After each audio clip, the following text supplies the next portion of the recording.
ঘোষক জিয়াউর রহমান মরার পর এই বিএনপির সব কুলাঙ্গাররা কয় জিয়াউর রহমান বলে স্বাধীনতার ঘোষক ছিল। প্রিয় ভাইয়ের আমার, সেই জিয়াউর রহমান হলো বঙ্গবন্ধুর খুনি। জাতির পিতা বঙ্গবন্ধু শেখ মুজিবকে হত্যা করেছে।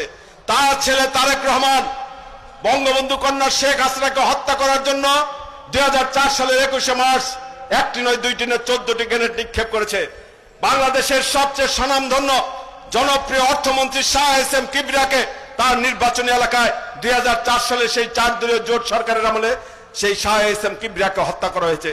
হত্যা করা হয়েছে নাটোরের মমতাজ, 2 বারের সংসদ সদস্য, 4 রাস্তার মাথায় প্রকাশ্যে দিনের বেলায় রামদাদে কুপিয়ে কুপিয়ে তাকে হত্যা করা হয়েছে।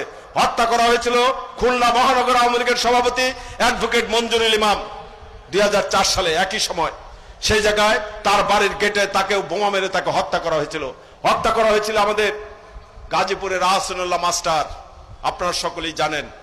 শুক্রবার দিন জুম্মা নামাজের আগে তার বাড়ির উঠানে গিয়ে ব্রাশ ফায়ার মেরে তাকে হত্যা করা হয়েছিল। এইভাবে একটি নয় দুইটি নয় হাজার হাজার আওয়ামী লীগের নেতাকে হত্যা করেছিল। শুধু তাই নয়, 2001-এ বিএনপি রাষ্ট্রীয় ক্ষমতায় গিয়ে বাংলাদেশের হাজার হাজার মা বোনকে ধর্ষণ করেছে 1971 সালের কায়দায়। অপরাধ, তারা নৌকায় ভোট দিয়েছে। নৌকায় শুধু ভোট দিয়েছে, এই অপরাধে একজন রিক্সা শ্রমিকের রিক্সাটি প্রকাশ্যে দিনের বেলা তাকে পুড়িয়ে দেওয়া হয়েছে।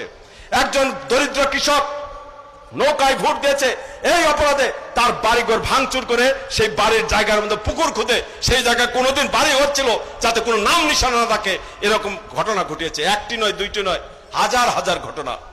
প্রিয় ভাইয়ের আমার, সেই বিএনপি আজকে রাজনীতি করে আজকে নির্বাচন আসছে, আজকে বিভিন্ন যত ধরনের ইতিহাস বিকৃতি, মিথ্যা, বানোয়াট, উদ্ভট তথ্য নিয়ে বাংলাদেশের মানুষকে বিভ্রান্ত করে। কয়েকদিন আগে মনে নাই, হঠাৎ করে কি কয়, আমরা একদিন সুরেন্দ্র তাজ্জব বনে গেলাম। কি 10ই ডিসেম্বর থেকে খালেদা জিয়ার নির্দেশে নাকি বাংলাদেশ চলবে। আরে আমরা তাজ্জব বনে, খালেদা জিয়া হলে জেল খাটতেছে, ওর নির্দেশে বাংলাদেশ 1 মাস পরে আবার সেটা খালেদা জিয়ার নির্দেশ বাংলাদেশ চলবে, মানে তারা বলে ক্ষমতা দখল করব। কি 11ই ডিসেম্বর তারেক রহমান লন্ডন থেকে ঢাকা আসবেন আর এয়ারপোর্ট থেকে ডাইরেক্ট বঙ্গভবনে যাবেন ক্ষমতা দখল করতে।